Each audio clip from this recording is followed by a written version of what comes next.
Así que, bueno, Mariana, para un poco analizar toda esta situación es que te convocamos y te pedimos alguna reflexión sobre estos temas. Sí, qué situación. La verdad que uno lo plantea y parece ser, ¿qué pasó? Que nos eligieron a la prensa como blanco de ataque de pronto. Y creo que no es una casualidad, ¿no? Me parece que esto tiene que ver Ujú. con cómo se viene deteriorando el trabajo, la actividad de prensa en estos 40 años de democracia. Me parece que eso lo tenemos que poner en debate y en discusión, porque si bien nosotros tuvimos en materias de políticas de comunicación avances importantes como lo que es esta idea de haber conseguido, de pensar que la comunicación deja de ser una mercancía y pasó a ser un derecho que se consolidó como ley de servicio de comunicación audiovisual, nos quedamos como en la mitad de camino de poder mirar a la comunicación, y cuando hablo de comunicación hablo de producción de información, como un elemento estratégico en el proceso de transformación social que necesitábamos dar desde una perspectiva de los trabajadores y trabajadoras. En ese marco, si nosotros analizamos los últimos 40 años, nos vamos dando cuenta que hay un sinnúmero de situaciones que han ido acompañando a la precarización laboral, a la flexibilización laboral, al cambio o al paso de lo que es la producción de información de calidad por el entretenimiento, al desmantelamiento de las redacciones, a la construcción de un nuevo mapa de medios en donde identificamos medios privados, medios públicos y medios autogestivos, sin garantizar de todo el financiamiento, porque digamos, hoy vemos como este gobierno nacional con total intención ha avanzado sobre la destrucción de lo que son los medios públicos, en el caso de Telam, de la agencia de noticias, que era la agencia más importante de Latinoamérica y lo que significaba para otros medios de comunicación de todo el país poder contar con esa suscripción a Telam, a poder usar fotos que subía Telam permanentemente, a poder chequear información en función de la información que podía brindar Telam. Eso todo ha quedado desmantelado. Lo que está pasando con Radio Nacional en lo estratégico, ¿no? Silenciar la idea federal de una radio nacional, ¿no? Entonces, de pronto, y no la pueden cerrar porque sigue siendo el único medio de comunicación en situaciones de frontera, y lo que eso significa, ¿no? Para determinada población, si no tienen la forma de comunicación de Radio Nacional, quedan totalmente incomunicados, ¿no? Y Ujú. lo que ha pasado con los medios autogestivos, que en muchos casos dependían de el financiamiento de los POMECAS que estaban incluidos en la Ley de Servicio de Comunicación Audiovisual, y que hoy ya no se ejecutan, y eso prácticamente ha desmantelado, sin contar lo que nos falta todavía, que es una distribución equitativa de la pauta publicitaria, pensando en los medios autogestivos, que son los que garantizan pluralidad. Entonces, en un escenario de mucha conflictividad que viene sucediéndose de hace, no es solo en este año, este gobierno asume y tira a matar a los periodistas, que es como el golpe de gracia o el tiro de gracia para, digamos, avasallar a lo que es central en una democracia, que es la libertad de expresión y el derecho de la información de la comunidad en su conjunto. Sí, y además, ¿no? La intención de disciplinar las voces, ¿no? Que muchísima gente no diga lo que piensa directamente, o sea que es también la implicancia de la autocensura que tiene todo esto, ¿no? Sí. Bueno, ese disciplinamiento viene atado de la mano de esto, ¿no? De los discursos de odio que circulan por las redes, donde no es casualidad que las compañeras trabajadoras de prensa sean las más afectadas en torno a esto, ¿no? Porque se disparan una suerte de trolls que empiezan a una sucesión de discursos de odio y de denuncias de maltratos digitales que afectan. Vos ya no querés ser más ese tipo de blanco y empezás como... nosotros siempre evaluamos que la autocensura es una de las problemáticas que ha tenido el trabajo de prensa en sus distintos momentos. Porque muchas veces, inclusive vos sabés cuál es la línea editorial de tu medio, y ahí sabés cómo me acomodo para decir esto sin que me lo muevan, me lo corran, me cambien algo. O sea, nosotros estamos permanentemente pensando en cómo superamos esos límites de la autocensura, y es una de las inconvenientes con los que lidiamos en nuestra profesión, en nuestro trabajo. Bueno, ahora eso prácticamente se ha como blanqueado, término poco feliz si se quiere, en un gobierno que quiere blanquear absolutamente todo en función de otros intereses, pero está planteado así, ¿no? Es permanente la autocensura, permanentemente el ataque a la prensa, se visibiliza en las figuras que tienen más repercusión, pero el ataque a la prensa también tiene que ver con salarios que están por debajo de la línea de la indigencia, con una precarización laboral enorme, con compañeros que si no ponen su celular o su computadora para el trabajo, directamente no podrían realizar el trabajo, y a las empresas no les importa. Parece ser que como si se corren de la responsabilidad que se tiene, y se pierde esto, ¿no? De cuál es la responsabilidad social que tiene nuestro oficio, que es el oficio de informar a la comunidad, a la sociedad. Un oficio que requiere de pasos, de chequeo de fuentes, de contextualizar la información. Entonces como que todo eso se va relajando, y hoy estamos en un momento en donde nosotros mismos sabemos que garpa más la mentira que la verdad, ¿no? Y bueno, ahí veo que están pasando imágenes, y somos los que garantizamos la construcción de un relato distinto. No nos pueden mentir o decir cualquier cosa si son nuestros compañeros y compañeros que están por atrás sacando una foto, haciendo un registro, produciendo esa información, ¿no? Y poniendo en riesgo su vida, ¿no, Mariana? Porque tampoco las empresas periodísticas nos dan, o sea, les dan a los periodistas ni un casco, ni nada, ninguna, como no les dan los equipos y tienen que poner sus equipos propios con todo lo que eso significa ponernos en la calle, tampoco les dan nada para protegerse.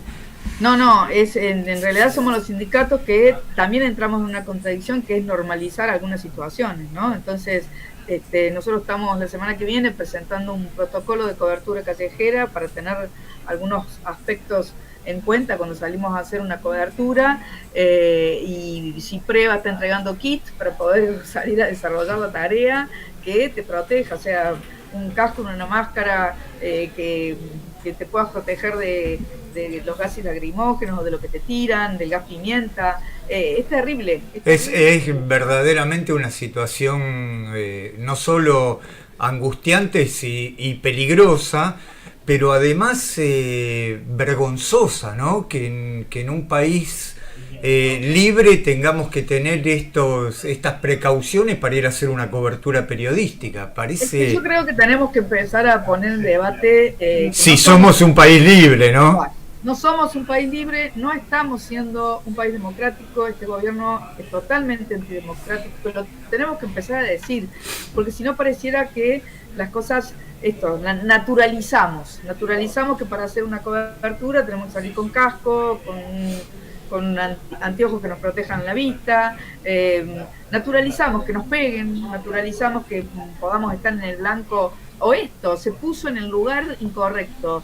No hay lugar correcto o incorrecto para un trabajadora de prensa. Yo tengo que tener la posibilidad de hacer una cobertura de este lado de la vereda o del otro, no importa de qué lado lo haga, pero tengo que tener la posibilidad de poder mostrar desde los distintos puntos de vista que se puede ver en los acontecimientos que van sucediendo. Y en acontecimientos tan importantes como cubrir una manifestación, cubrir una marcha, cubrir una protesta, estamos reivindicando el derecho a la protesta. Entonces, si nosotros mismos nos censuramos porque solo podemos estar detrás de la policía, y no es el lugar donde yo quiero elegir poder decir la información que tengo que decir, tengo que tener esa posibilidad. Entonces, me parece que tenemos que empezar a instalar este debate. No es solamente porque se toca a periodistas más reconocidos, que entonces empieza a adquirir una otra circulación de lo que está sucediendo, sino que lo tenemos que encajar en todas estas situaciones que vienen pasando desde hace mucho, y de la importancia también que como trabajadores y trabajadoras podamos empezar a tener una conciencia de la importancia de nuestra tarea, para poder ponerle un freno a un gobierno como este que está avasallando todas las instituciones democráticas que tanto nos han costado sostener hasta ahora. También hablabas de la cuestión salarial, ¿no? A nivel nacional viene muy mal, ¿no? Vos además de ser la secretaria general del gremio de prensa de Córdoba, sos la secretaria de organización de la Federación de Prensa a nivel nacional y están dando una pelea impresionante para que los salarios puedan subir. Pero ¿en qué situación están ahora? Mira, estamos en salarios por debajo de la línea de la indigencia, pero muy por debajo de la línea de indigencia. Estamos hablando de un promedio de básicos en la actividad de prensa que no supera los 620.000 pesos, 600 en promedio en todo el país, ¿no? O sea, en alguna provincia podemos estar un poquito más arriba porque tenemos convenios propios, discutimos en el ámbito provincial, pero a nivel nacional el básico de la actividad, el último aumento que conseguimos lleva a 615.000 pesos, si no me equivoco, en el de prensa escrita, ¿no? Y después tenemos esa problemática. Hay también una necesidad de empezar a construir una sola prensa. Hoy no hay prensa escrita, prensa radial, prensa televisiva. Cualquiera de estas expresiones tiene su correlato en lo digital. Entonces, bueno, tenemos que seguir fortaleciendo las organizaciones gremiales de base para poder después desde la federación conseguir mejoras salariales que nos coloquen con la necesidad, porque esto nos lleva a que un trabajador de prensa hoy tenga que tener de entre 2 y 3 empleos para poder llegar a la canasta básica de la pobreza, ¿no? Sí, además que toda la incorporación de nuevas tecnologías terminó favoreciendo únicamente a las empresas, que hacen que el trabajo de un periodista lo replican en diferentes formatos. Sí, bueno, ese es uno de los temas. Yo insisto que no es el único, ¿no? Es un tema muy a tener en cuenta, como la tecnología, en muchas situaciones la tecnología termina como herramienta, termina beneficiando el capital, ¿no? Y nosotros, o sea, no nos agiliza el trabajo a nosotros, sino que termina exigiéndonos que además tengamos que hacer la nota, subir un posteo, hacer la foto, y escribir un comentario o hacer un videíto para TikTok, digamos. Nos toca hacer absolutamente todo. Eso no nos estaría resolviendo el tema. Esto más o menos como pensar que la inteligencia artificial va a hacer que desaparezca el trabajo de prensa. Nosotros en eso podemos hacer algunas, pero hoy todas las actividades están atacadas por este avance del desarrollo tecnológico en función de la necesidad de capital y no en función de la necesidad de los trabajadores y trabajadoras. Y teníamos que plantearnos en eso la actividad de prensa enmarcados en esa necesidad de debate y discusión de cuáles son los intereses de la clase, ¿no? Pero hoy sabemos que lo que se carga para que podamos articular con el chat PGT o con el que sea de inteligencia artificial, no quiero equivocarme en cómo denominarlos, en realidad tampoco te garantiza información precisa, tampoco te garantiza, resuelve lo que hace un trabajador o una trabajadora de prensa. Sí, difícil que la inteligencia artificial diga lo que alguien no quiere que se sepa, digamos. Totalmente. Y siempre tenemos que pensar quién maneja la inteligencia artificial como herramienta, cuáles son los datos que se cargan y cómo se va corrigiendo eso. Y lo que no se puede reemplazar es la mirada del sujeto, ¿no? De quien hace la nota, que pueda estar atento a cualquier cosa que pasa, que pueda estar atento a mirar más allá de lo que nos están mostrando, que pueda, un periodista no es periodista si no hace una pregunta incómoda, que me parece que es algo también, ¿no? Nos tachan de periodistas ensobrados porque les molesta que preguntemos más allá y no dejemos que pongas lo que vos querés decir así, alegremente, ¿no? Que te puedan parar y decir, pero esto que está diciendo, o sea, la pregunta incómoda. Lo que siempre estudiamos cuando nos formamos y nos preparamos para ejercer este oficio, que creo que está muy venido abajo, pero porque particularmente son los intereses de los poderes concentrados del poder hegemónico. Al poder hegemónico le interesa que hoy haya un silenciamiento, que hoy no se hable de las cosas que se tienen que hablar, que no podamos instalar debates y discusiones más profundas, que es en parte lo central de que pueda fortalecer un sistema democrático, con todas las limitaciones que pueden tener en el marco de cómo concebimos a las democracias liberales en todo caso, pero que siempre fue parte de eso, ¿no? De la prensa como un actor clave para poder garantizar debates, discusiones, para aportar ideas, para ofrecer información. Un pueblo que no tiene información precisa es un pueblo que no puede tomar decisiones, y es parte de lo que nosotros necesitamos, es cuando hablamos de soberanía alimentaria, cuando hablamos de soberanía energética, cuando hablamos de soberanía marítima, cualquiera de las soberanías. También tenemos que hablar de la soberanía comunicacional, que es algo que tenemos que empezar a debatir y discutir específicamente. Sí, que igualmente este gobierno también está fortaleciendo a los grandes medios, digamos. El grupo Clarín se ve de nuevo beneficiado con una grandísima empresa que le entregan el poder sobre los, no sé, sobre los teléfonos celulares también. Bueno, esa concentración que tiene más que ver con las infotelecomunicaciones, ¿no? Nosotros también lo planteamos siempre a esto. No podemos pensar por dónde circula la información que producimos los trabajadores y trabajadoras de prensa y la comunicación, si no pensamos quién maneja esas autopistas por donde circula, ¿no? Y inclusive ir más hacia allá. ¿Qué está pasando con este gobierno en relación a los satélites que manejan información? ¿Cómo están desmantelando todo lo que es ARSAT?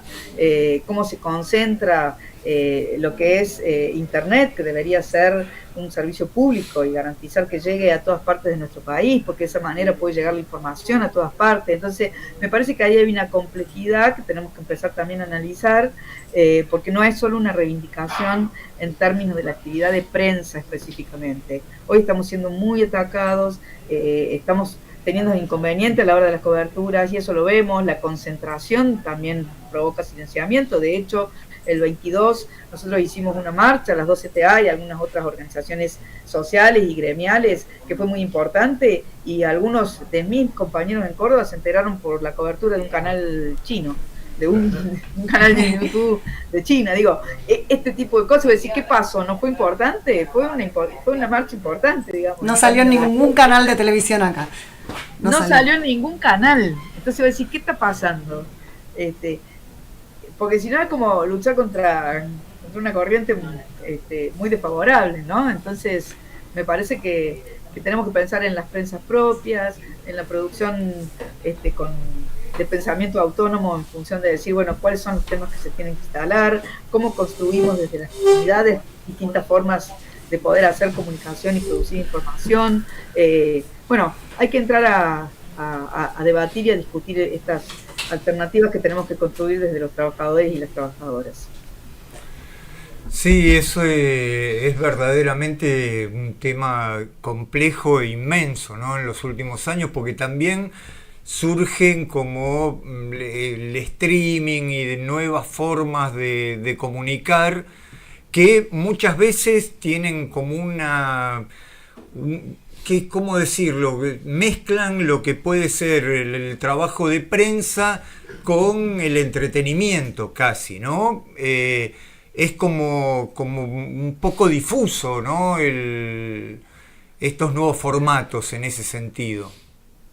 Sí, pero son formatos, y me parece que se puede hacer entretenimiento, pero también se puede producir información. Cambiará la manera de construir un título, ¿no? Aparte de lo que los streaming permite, es que es una interacción en tiempo real con quienes nos están escuchando, y eso hace que vos puedas obtener un título en función de cómo reacciona la audiencia en el acto, ¿no? Entonces, si estás hablando del acto del Cordobazo que se hizo hoy acá en Córdoba y hay interés de la gente a favor o en contra, ahí automáticamente vos seguís desarrollando más esa información. Estoy dando un ejemplo, que normalmente no se trata de eso.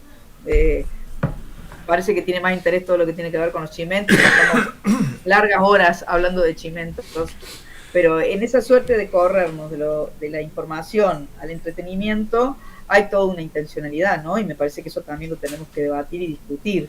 Hay muchos autores que han trabajado. Herbert Schiller planteaba, bienvenido en un texto, aviso para navegantes, planteaba que la Internet había hecho salir de la idea de la información al entretenimiento, ¿no? A la mercancía del entretenimiento. Y digo, esto que nos hacen creer que estamos cada vez más comunicados, mejores informados, bueno, deja mucho que desear en función de las necesidades que pueden tener los distintos pueblos, las sociedades en general, ¿no? Sí, de hecho, mira, ahora estaba recordando esta situación que planteó el gobierno de Milei en los últimos días, que es la restricción de los periodistas que están en la casa de gobierno, ¿no? La restricción a sus tareas, digamos, es como un intento de acallar a unas voces que cualquiera sabe la importancia que tienen los periodistas dentro de las casas de gobierno, no solo de nuestro país, sino en los diferentes lugares del mundo. Son distintas formas de censura, y en la medida que no podamos ponerle un freno, en la medida que la sociedad no entienda que no es un problema solo de los periodistas, sino que es un problema de la comunidad en general, nos va a ser muchísimo más difícil poner un parate, ¿no? Porque ellos prueban, ¿no? A ver cómo a qué periodistas van a poder ir y preguntar o no. Si pudieran evitar las conferencias de prensa, lo harían. Estamos en un gobierno que es reivindicacionista del golpe del 76. No son políticas económicas.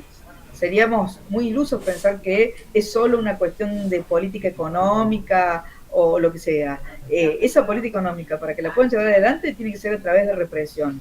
Y nosotros somos los que podemos ponerle un parate en términos de cuando hacemos la cobertura, cuando vamos al Congreso a acompañar a los jubilados, mostrar cuál es el nivel de represión que se está haciendo.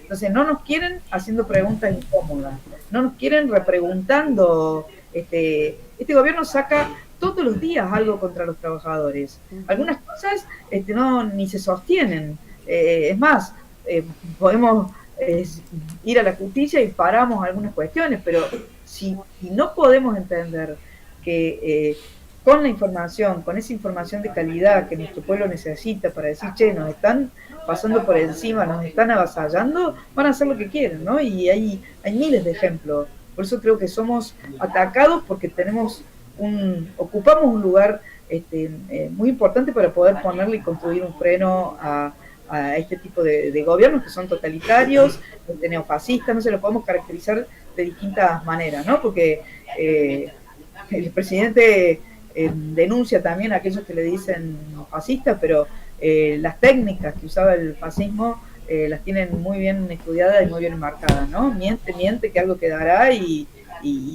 trabajan permanentemente en eso con grandes legiones de trolls que usan para profundizar sus intereses y para castigar, ¿no? A quienes quieren producir información de calidad, a quienes tienen una opinión distinta, como si no fuera la base de un sistema democrático pensar de distintas maneras, ¿no? Sí, que los ataques de trolls son cada vez más graves e incluso llevan a límites de molestar a las familias de los periodistas, incluso a las casas, como dar las direcciones, como para que verdaderamente no solo asustar, sino además para que si alguien quiere agredir a esos periodistas tenga todos los elementos para hacerlo. En más de 32 años de ejercicio de este oficio, nunca pensé que iba a leer algo como a los periodistas no se los odia lo suficiente, ¿no? ¿Y cuál es la contentación y la connotación de una expresión como esa? La verdad que por eso estamos en una dinámica que, bueno, lo decía Rodolfo Walsh, el terror incomunica, ¿no? Como parte de que hay que animarse a organizarnos, a reconocernos como parte del movimiento obrero organizado, los sindicatos de prensa, a seguir fortaleciendo sindicatos que en todo el país, que en muchos casos no lo están, para poder ponerle un parate a esto, porque la verdad que es es muy preocupante lo que está pasando con la actividad. Bueno, Mariana, te agradecemos un montón. Sé que a las 17 tenías otra actividad y ya llegamos a la hora, así que muchísimas gracias por esta comunicación y por estar todo el tiempo luchando por nuestra clase. No, gracias a ustedes por poder compartir este momento. Muchísimas gracias, Mariana, que andes muy bien, muchas gracias. Mariana Mandakovic, que es su... secretaria general del CISPREN, que es el Sindicato de Prensa de Córdoba, y secretaria de organización de la FATPREN, que es la Federación de Trabajadores de Prensa de todo el país, y además es nuestra secretaria general adjunta. Así que... bueno, una compañeraza, Mariana, y además es profesora universitaria en la Universidad de Córdoba, y bueno, siempre estamos aprendiendo de ella.